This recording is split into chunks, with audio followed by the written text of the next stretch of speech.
Assalamualaikum semua. Apa khabar semua? Harap semua berada dalam keadaan yang sihat. Hari ini kita akan belajar buku teks SJK tahun 6, halaman 81 hingga 83. Tema untuk kali ini ialah tema 6, Semangat Cinta Akan Negara, Unit 16, Perkasakan Bahasa Kita. Tajuknya ialah Terapkan Jati Diri dan Pendeta Bahasa. Adakah kawan-kawan sudah bersedia? Kalau sudah bersedia, jom kita tengok.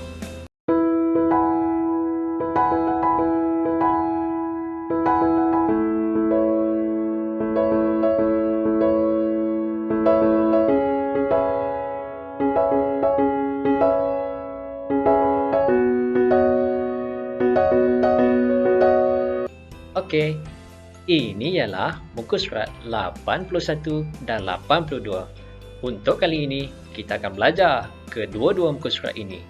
Sebelum itu, eloklah kiranya kita kenal sedikit berkenaan dengan tema kita kali ini, iaitu Semangat Cinta Akan Negara. Kawan-kawan sudah bersedia?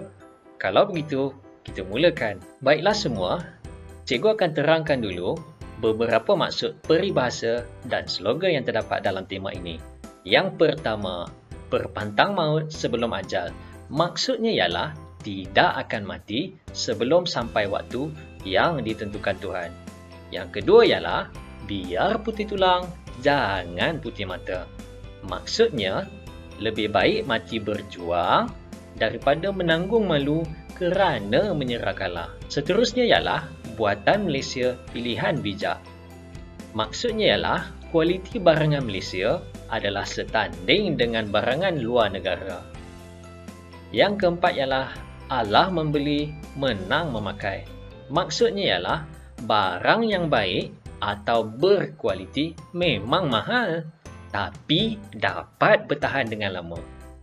Kemudian, biar mati anak, jangan mati adat. Maksud peribahasa ini ialah laksanakan adat atau laksanakan undang-undang yang betul walaupun terhadap anak atau keluarga sendiri. Seterusnya ialah di sini lahirnya sebuah cinta. Ini ialah slogan. Maksud slogan ini ialah cinta akan negara dengan lebih mendalam lagi, termasuk hal-hal yang berkaitan dengan rakyat Malaysia. Dan bangsa membaca, bangsa berjaya. Maksudnya ialah masyarakat atau orang yang berjaya terdiri dalam kalangan orang yang membaca. Yang terakhir ialah bahasa jiwa bangsa. Maksud slogan ini ialah keterampilan sesuatu bangsa dapat digambarkan melalui bahasa yang dituturkan oleh masyarakatnya. Jadi, jaga tutur kata anda. Budi bahasa budaya kita. Baiklah kawan-kawan, standard kandungan untuk kali ini ialah 1.3, iaitu mendengar, memahami dan memberikan respon terhadap sesuatu arahan, soalan dan pesanan yang didengar dengan betul. Manakala, standard pembelajaran ialah 1.3.1, iaitu mendengar, memahami dan memberikan respon terhadap sesuatu arahan berdasarkan ayat perintah dalam pelbagai situasi dengan betul. Seterusnya ialah objektif pelajaran. Pada akhir pembelajaran, murid dapat mendengar, memberikan respon terhadap sesuatu arahan berdasarkan ayat perintah dalam terapkan jati diri dengan betul. Dan kriteria kejayaan pula untuk anda sebagai pelajar.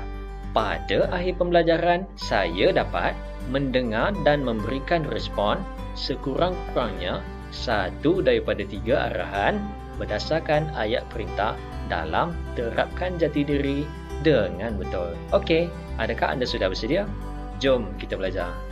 Baiklah, kita akan mula belajar dengan muka surat 82. Cikgu persilakan Muhammad Danish untuk membacakan petikan. Dipersilakan Danish. Terapkan jati diri. Pada minggu hadapan, Sekolah Jenis Kebangsaan Tamil Kupang akan menyertai bengkel memartabatkan bahasa Melayu di Inap Desa, Air Panas Ulu Legong bersama-sama dengan murid dari Sekolah Jenis Kebangsaan di daerah Bali. Bagus Danish. Pandai. Okey, seterusnya, cikgu minta Teh Ting untuk membacakan dialog yang diberikan. Bila tolong pastikan jarum gembira di bawah bendera itu akan dibacakan di tepi koran air panas. Okey, bagus Teh Ting.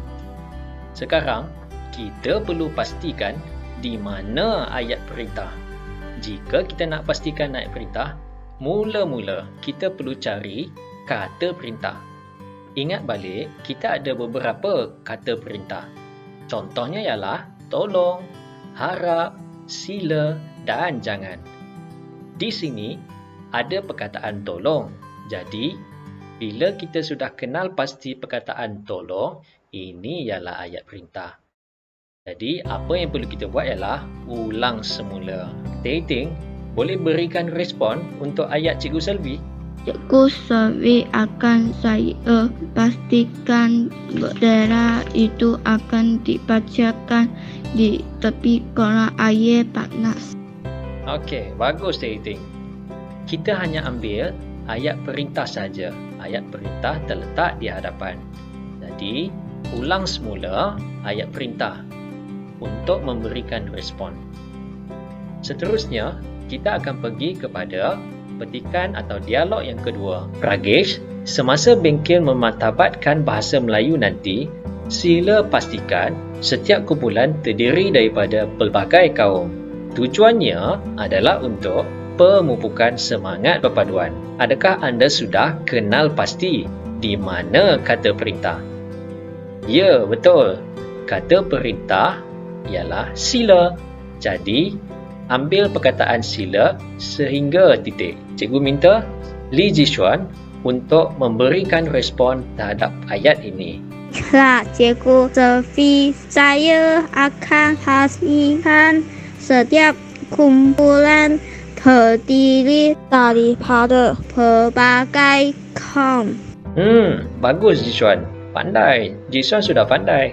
Kita pergi kepada petikan yang ketiga. Ubin, harap peserta dapat menyanyikan lagu negaraku dan lagu bahasa jiwa bangsa setiap pagi. Lagu ini dapat mengukuhkan jati diri kewarganegaraan dan patriotisme dalam diri setiap peserta. Okey kawan-kawan. Sekarang ni, cuba kenal pasti mana kata perintah.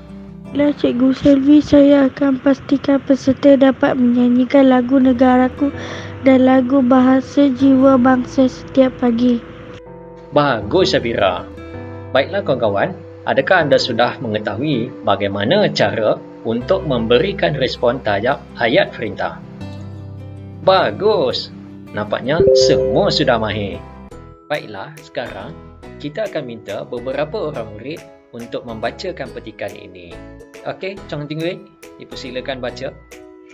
Pada 27 Julai 2016, Unit Kurikulum Pejabat Pendidikan Daerah Baling telah mengadakan bengkel memartabatkan bahasa Melayu. Bengkel itu diadakan di Pusat Rekreasi Air Panas Ulu Legong.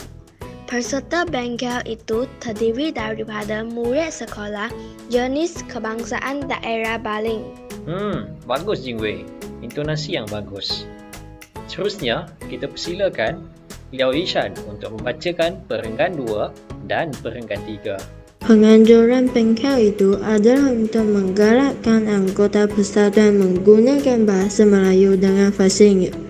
Di samping itu, bengkel ini juga dapat mengeratkan hubungan dalam kalangan murid-murid sekolah jenis kebangsaan. Bagus Ishan. Sebutan yang baik. Seterusnya, kita persilakan Liang Puiwen untuk membacakan perenggan 4 dan perenggan 5. Melalui bengkel tersebut, jati diri patriotisme dan kewarganegaraan dalam diri setiap peserta dapat dikukuhkan. Pelbagai aktiviti telah diadakan bermula dari pukul 7.30 pagi hingga 10 malam. Bagus Puiwen, sebutan yang sangat jelas. Dan akhir sekali, kita minta Kalin untuk membacakan perenggan terakhir. Peserta juga memakai pakaian kebangsaan seperti dhoti, baju Melayu, baju kebaya dan cheongsam semasa menjalankan aktiviti. Akhir sekali, peserta diminta mencatat maklumat tentang bengkel tersebut. Bagus. Pandai semua. Hari ini kita sudah belajar 2 kemahiran, iaitu kemahiran mendengar dan bertutur dan kemahiran membaca. Adakah anda mempunyai masalah? Jika ada masalah, bolehlah tanya cikgu. Kalau tak ada apa-apa, setakat ini saja untuk kita kali ini. Kenangkanlah detik-detik ketika kita menyambut sambutan kemerdekaan kali pertama. Jagalah keamanan di negara kita supaya kita sentiasa aman dan harmoni. Bye-bye.